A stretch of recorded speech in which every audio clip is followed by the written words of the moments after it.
사도가 자기가 정말 바라는 게 뭔가 하는 것을 소개를 하는데요. 10절에 보면 내가 바라는 게 뭐냐? 나는 그리스도를 알고 싶다. 특별히 부활의 능력을 깨닫고 싶다. 그런데 이제 그리스도를 아는 것 가운데서도 부활의 능력을 깨닫는 것이 그 핵심이 되는데, 그리스도를 안다고 하는 것은 이제 그분의 부활의 능력을 깨닫는 것이다. 그분이 죽음까지를 이제 다스리는 주가 된 것을, 참 주가 된 것을 이제 깨닫는 것인데, 그렇게 그 부활을 깨닫고 싶고 11절에 보면 부활에 이루고 싶다고 하는 것과 떼어서 생각할 수 없는 것이 그분의 고난에 동참하여 그분의 죽으심을 본받는 것입니다. 그러니까 그리스도의 부활의 능력을 깨닫는 것과 그리스도의 그 고통스러운 모습을 닮아가는 것이 그냥 우리가 보통 말하는 동전의 양면처럼 이게 떼어놓을 수가 없는 것이죠. 이제 이런 것들이 사실은 3절에 말을 하는 하나님의 영으로 예배하고 그리스도 예수 안에서 자랑하며 육신을 의지하지 않는 것입니다. 그러니까 바울 사도가 육신을 의지하지 않는 이유는 저는 이렇게 생각합니다. 이게 그리스도를 알고 그리스도의 부활의 능력을 깨닫고 부활에 이르는 이런 것에는 도대체 뭐 육신으로 뭐 할 수 있는 게 하나도 없기 때문에, 예를 들어서 보통 이제 교회에서 하는 식으로 한번 얘기해 보십시다. 뭐 대통령이 되고 또 뭐 삼성과 현대를 합친 무슨 재산권이 다 있다. 뭐 미국에 있는 애플도 내 회사고 말이야. 그런 걸 다 해봐야 그럼 부활에 이루고 부활의 능력을 깨닫는 데는 손톱만치도 뭐 그게 할 수 있는 것이 없고 오히려 방해만 될 뿐이기 때문에, 그러니까 내 꿈을, 내 바라는 것을 거기다 두고 나서는 육신을 의지할 수가 없는 거죠. 그런데 이제 꿈을 거기다 뒀는데도 이 육신을 의지하려고 하는 게 있다고 하면은, 여러분 이제 여기서 그 바울 사도의 모습이 나타나는데, 육신을 의지한다고 하는 게 뭐냐? 저는 지금 보통 교회에서 말하는 거라고 하면서 뭐 학식도 있고 뭐 권력도 있고 재산도 있고 이런 거를 들었지만, 바울 사도에게는 사실 이미 어떤 부분에서는 그런 거는 유혹의 축에도 못 끼는 것으로 이제 지금 이야기를 하고 있고, 실제로 이 사람이 내가 그런 어떤 그리스도를 얻고 부활의 능력을 깨닫는 것에 어떤 방해를 할 수 있는 게 있다고 하면은 이게 다 종교적인 것들입니다. 여기서 말을 보세요. 어떤 사람이 자기 육신에 신뢰를 둘 만한 것이 있다고 하면 나는 더 그렇습니다라고 하면서, 여기서 이 사람이 이제 그 예를 드는 것이 자기는 태어난 지 8일 만에 할례를 받았고, 이게 종교적인 거거든요. 이스라엘 민족 가운데서도 베냐민 지파요, 자기 출신, 그러니까 이스라엘 민족이 12지파가 있는데 그 중에서 베냐민 지파는 제일 이제 용감하고, 거기서 그 이스라엘 초대 임금 사울 왕이 베냐민 지파에서 났습니다. 그래서 바울의 이름이 사울인 거예요, 본래. 그러니까 자기 지파의 제일 존경스러운 할아버지, 제일 누구나 다 존경스럽게 생각하는 이가 사울이기 때문에 바울을 할 때도 그 부모가 사울이라고 이름 지은 거거든요. 베냐민 지파요, 히브리 사람 가운데 히브리 사람이라는 건 뭐냐면 자기 부모가 다 히브리 사람이라는 뜻입니다. 그러니까 자기는 섞인 그런 것이 아니라 순수 혈통의 하나님의 백성. 율법으로는 바리새파 사람이요. 바리새파라고 하는 것은 그 이스라엘 사람들이 고통을 당할 때 우리만이라도 하나님의 율법을 그대로 지키자 하여튼 열심을 지녔던 사람들이라 자기들은 자기 말하자면 엘리트에 떼는 거죠. 종교적인 엘리트 그룹에 속했고, 바리새파 중에서도 열성으로는 교회를 박해한 사람, 율법의 의로는 흠잡힐 데가 없는 사람. 되게 이제 성경 연구한 사람이 제가 보기엔 동의하는 거는 그거 같아요. 여기 열성이라고 하는 말은 보통 우리가 말하는 그저 보통 쓰는 열성이 아니라 모세 시절에 이제 그 하나님께서 이스라엘 백성과 다른 이방 사람들 간의 어떤 그 남녀 간의 관계를 금했는데 노골적으로 이제 이방 여자와 관계를 맺는 사람이 있어서 하나님께서 당장 금했는데 노골적으로 하니까 그때 이스라엘 사람 가운데 이제 아마 아론의 후손이었을 거예요. 그 비느하스라고 한 사람이 너무 열을 받아서 와서 창으로 찔러서 죽였어요. 그 두 사람이 이렇게 뭐 성적인 관계를 맺고 있는데 가서 창으로 찔러서 창이 양쪽 사람 다 뚫고 나왔다. 그런데 하나님께서 그 비느하스의 그 분노를 이제 기특하게 보셨다. 그 비느하스의 열심을 말하는 것입니다. 그러니까 이스라엘 백성과 이방 백성이 섞이는 것에 대한 어떤 분노, 하나님의 어떤 뜻과 하나님의 율법과 하나님의 율법이 이제 그런 식으로 좀 무시당하고 손상되는 것에 대한 분노. 이것이 왜 그 비느하스를 얘기를 하냐면 시편에도 이제 그런 게 나오지만 특별히 구약과 신약 사이에 이제 그 중간기의 문서라고 하는 것이 있는데 그때 이제 특별히 그 이스라엘이 그 그릭 시리아 군대에게 이제 다 어떤 침탈당했을 때 뭐 성전에 아주 그냥 이스라엘 사람들로서는 도저히 받을 수 없는 우상 같은 게 들어서고 또 이제 하나님의 성전을 저런 식으로 모욕하니까 견디다 못해서 그 이스라엘 사람들이 이제 반란을 일으키는데 그때 이제 제일 그 주동적인 인물이 그 메카비 형제들이 이제 반란을 일으켜서 성전에서 외족들을 다 쫓아냅니다. 이방 사람들을 다 쫓아내고 성전을 깨끗이 하죠. 말하자면 자기 성전을 청결케 하고 성전을 이제 자기들이 도로 하나님께 dedicate 수전절이라고 하는데 그 성전을 성전을 지켜낸 것이고 한데 그게 뭐냐면은 한국에서는 뭐 그걸 볼 기회가 별로 없지만 미국에서는 유대인들을 우리 볼 때가 있으니까 이제 그 사람들이 크리스마스 때면은 유대인들은 크리스마스가 아니라 그때가 하누카라고 하는 절기가 바로 이제 그 성전을 되찾은 것을 기념하는 절기거든요. 근데 그때도 이 용어가 나와요. 비느하스의 열심. 그러니까 이거는 비느하스의 열심은 사실은 로마나 무슨 다른 외적에 대한 거라기보다 이스라엘 사람이면서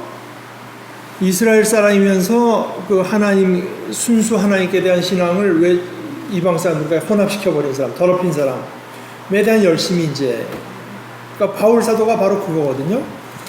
이스라엘 사람들인데 이 이상한 뭐 예수라는 뭐 바울의 생각에서는 이 신명기에 뚜렷이 구약 성경에 뚜렷이 나오기를 나무에 달려 죽은 자마다 하나님께 저주를 받은 거라고 했는데 예수라는 인간은 틀림없이 나무에 달려 죽었는데 신명기의 예언대로 그리고 학자들의 연구로는 이스라엘 사람들이 그래서 일부러 예수를 이제 로마 법정으로 끌고 왔다는 거거든요. 그러니까 하나님을 모욕했다 그래가지고 그저 모독해 신성 모독이라고 해서 자기네가 직접 처형할 수 있었습니다. 이제 근데 이스라엘 사람들이 그럴 때 처형하게 되면 이제 돌로 쳐 죽이게 돼 있어요. 돌로 쳐 죽이게. 그런데 돌로 쳐 죽이게 되면 혹시 그 의인인데 억울하게 죽었다는 이런 그 평판을 사람들한테 받을 것이 걱정돼서 신명기에 틀림없이 나무에 달려 죽은 자마다 하나님께 저주를 받은 거라고 했기 때문에 나무에 달려 죽도록 유도해 간 것이 이제 로마 법정으로 와서 십자가에 달려 죽게. 그러니까 굉장히 치밀하게 유대인들은 생각을 해서 누가 봐도 저 인간은 하나님께 저주를 받은 자다 하고 죽게 하기 위해서 이제 십자가형으로 몰고 갔다 이제 이렇게 생각하는 것인데, 그러니까 이제 바울은 이거 뭐 순수 자기 조상의 때부터 내려온 유대 신앙을 지키려는다고 하는데 하나님께 저주를 받은 인간, 성경에 뚜렷 하나님께 저주를 받은 인간을 하나님의 아들이라고 말하니까 이 사람이 견딜 수가 없었던 거예요, 이 사람이. 그러니까 거기서 이제 비느하스에 열심히 거기서부터 동해가지고 저 교회라고 하는 저 단체를 박멸시켜야 되고 이제 없애야 된다 하다가 그 교회를 박멸시키기 위해서 다마스커스로 가는 길에서 예수 그리스도를 만나죠. 만나고 나서 보니까 그럼 이걸 바울 사도는 이걸 신학적으로 해석해야 됩니다. 이게 뭐냐 도대체. 그래서 이제 이 사람이 깨닫게 된 것이 뭐냐면 하나님께 저주를 받은 것은 틀림없는데 자기 잘못으로 저주받은 게 아니다. 하나님께 저주를 받았는데 그는 우리 죄를 대신해서 저주를 받은 거라고 하는 것을 이제 깨닫게 되고 이제 얘기가 그렇게 되는 것입니다. 그러니까 열성으로는 교회를 박해했고 율법의 의로는 흠잡힐 데가 없는 사람, 이런 것들이 바울 사도가 말하는 육신을 의지하는 것입니다. 보통 우리가 지금 이제 언뜻 생각하기에는 육신을 의지한다 그러면 저 사람 뭐 자기 뭐 학벌을 자랑하고 뭐 자기 집안을 자랑하고 자기가 뭐 얼마나 뭐 얼짱 몸짱에 뭐 스펙이 어쩌고 하는 걸 자랑하면은 육신을 신뢰한다고 할지 모르지만 바울 사도에게서는 그것보다도 더 더 악성, 더 끈질기게 자기에게 육신으로 작용하는 것들은 그런 종교적인 자랑이에요. 종교적인 자랑. 지금 한국식으로 말하자면 저는 이렇게 말할 수 있다고 생각해요. 그러니까 우리 집은 뭐 지금 4대째 뭐 기독교 집안이다. 우리 집안에서 목사가 몇이나고 장로가 몇이나고 나 어려서부터 뭐 교회 모태신앙으로 자라나서 뭐 몇 살에 집사가 되고 장로가 되고 뭐 나는 시간 날 때마다 뭐 저 단기 선교를 가고 뭐 이런 것들이 바울 사도의 눈으로 보기엔 다 육신을 의지하는 것입니다. 육신을 신뢰하는 거예요. 그러니까 그런 것들이 내가 그리스도를 알고 그리스도를 따라서 고난을 겪고 그리스도의 부활을 깨닫는 데는 아무런 도움도 되지 않는 것일 뿐 아니라 오히려 그것이 자랑으로 작용하면서 방해도 될 수 있는 거기 때문에, 그래서 7절에 내게 이루었던 것은 무엇이든지 그리스도 때문에 해로운 것으로 여기, 그것이 해로운 것은 아니겠지만 그리스도를 얻는 데는 최소한 방해가 되는 것들이다. 그뿐만 아니라 내 주 그리스도를 예수 그리스도 아는 지식이 가장 고상하기 때문에 나는 그 밖의 모든 것을 해로 여깁니다. 그러니까 그리스도 예수를 아는 지식에 도움이 되는 것 말고는 대개는 다 해가 된다. 그래서 이 사람이 무슨 이거 한국식으로 사디스트 이런 거라서 무슨 고난을 즐겨하고 이런 것이 아니라 그리스도 예수를 아는 길에 그것이 유일한 길이라고 믿기 때문에, 그래서 그분의 고난에 동참하고 그분의 죽으심을 본받는 것입니다. 이제 그리스도를 본받는다고 하면은 제일 좋겠지만, 그리스도의 딴 거야 우리가 다 본받고 싶어 할 수도 있고 본받을 수도 있지만 그 고난 부분은 누구나 다 본받고 싶어 하지 않는 부분이거든요. 그러나 사실 그리스도의 삶이라고 하는 거는 Passion of Christ, 그야말로 그리스도의 고난인 그리스도의 삶이라고 하는 건 그야말로 고난 아니겠습니까? 하나님이 인간으로 내려왔다는 그 자체가 고난이고, 그래서 예수님께서 자신의 삶, 오늘 누가복음의 말씀에도 나옵니다마는 따르겠다고 하니까 여우도 굴이 있고 다 공중에 난 새도 다 깃이 있지만 인자는 머리 둘 곳도 없다. 그런 것들이 다 고난 아니겠습니까?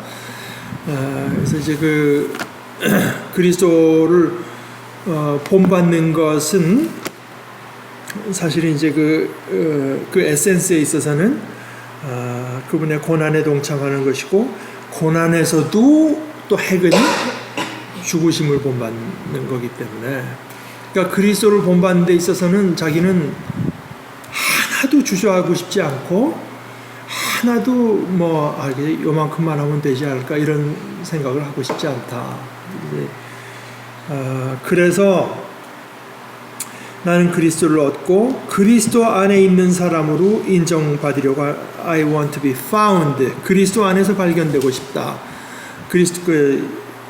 우리말 번역을 조금 풀어서 그리스도 안에 있는 사람으로 인정받으려고 합니다. 그러니까 바울 사도가 보기엔 그리스도 밖에는 이 죽음일 뿐만 아니라 이건 뭐 너무나 이건 잊고 싶지가 않은 겁니다. 이건 뭐 아무런 가치도 없고 아무런 의미도 없고 빛도 없어서 생명도 없어서 자기는 언제나 그리스도 안에 있는 사람으로 인정받으려고 합니다. 그래서 율법에서 생기는 나 스스로의 의, 이 율법은 선한 것이지만 율법을 지키는 것으로 마치 내가 나는 그리스도 없어도 하나님께 설 수 있다, 이런 마음을 내게 일으킬 수 있는 것이라고 한다면, 또 실제로 그랬기 때문에, 그러니까 내가 하나님께서 주신 어떤 율법 조항 하나하나를 다 이루면 결국 이제 내가 한 거니까, 그거는 나에게서, 율법에서 생기는 나 스스로의 의, 내가 지어낸 의, 내가 이룬 의가 아니라 그냥 그리스도를 믿는 믿음, 그리스도께서 나에게 그냥 이런 은혜를 주신다고 하는 걸, 그저 주신다고 하는 걸 믿는 그 믿음, 신뢰, 어린아이 같은 그 태도로 말미암아 오는 의, 그러니까 내가 그리스도를 전적으로 신뢰하기 때문에 하나님께서 You are in the right. 그러니까 그 하나님 앞에 뭐 하나도 내세울 것이 없이 그저 어린아이처럼 쓰는 그것을 보시고 하나님께서 너는 옳다. 하나님께서 인정해 주시는 그 의를 얻으려고 하는 것입니다. 이제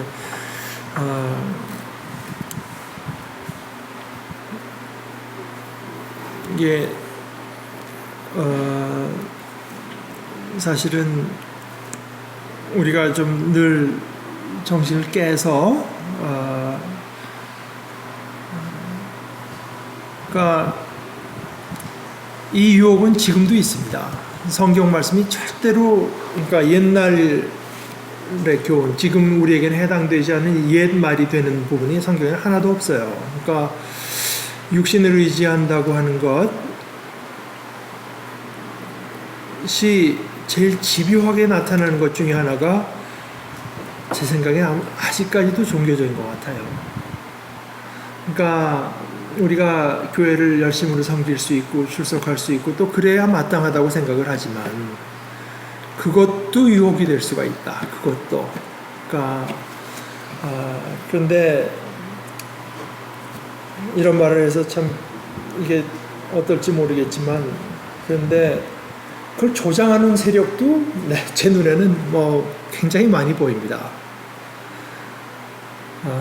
불행하게 그 조장하는 세력의 다수는 목회자들인 것 같아요. 제 생각에는. 그러니까 그저 교회를 열심히 섬기며 하나님께서 기뻐하십니다 하는 식으로 자꾸만 그저 그건 아닙니다.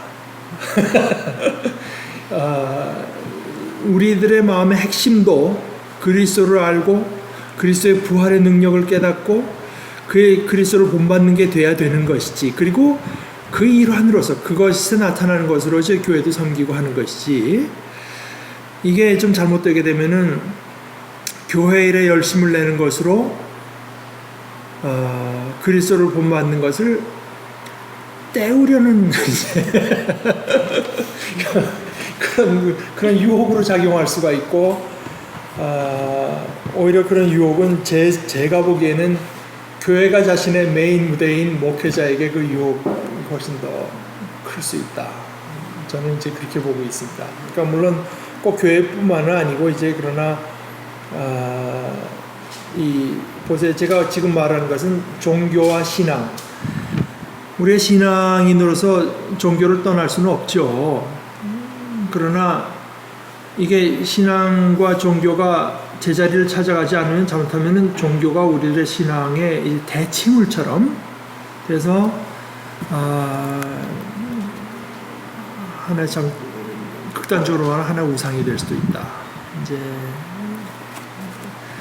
그 부분을 이제 조심해야 그러니까 특별히 평신도들로서는 좀 깨어 있어야 될 필요가 생기는 거죠.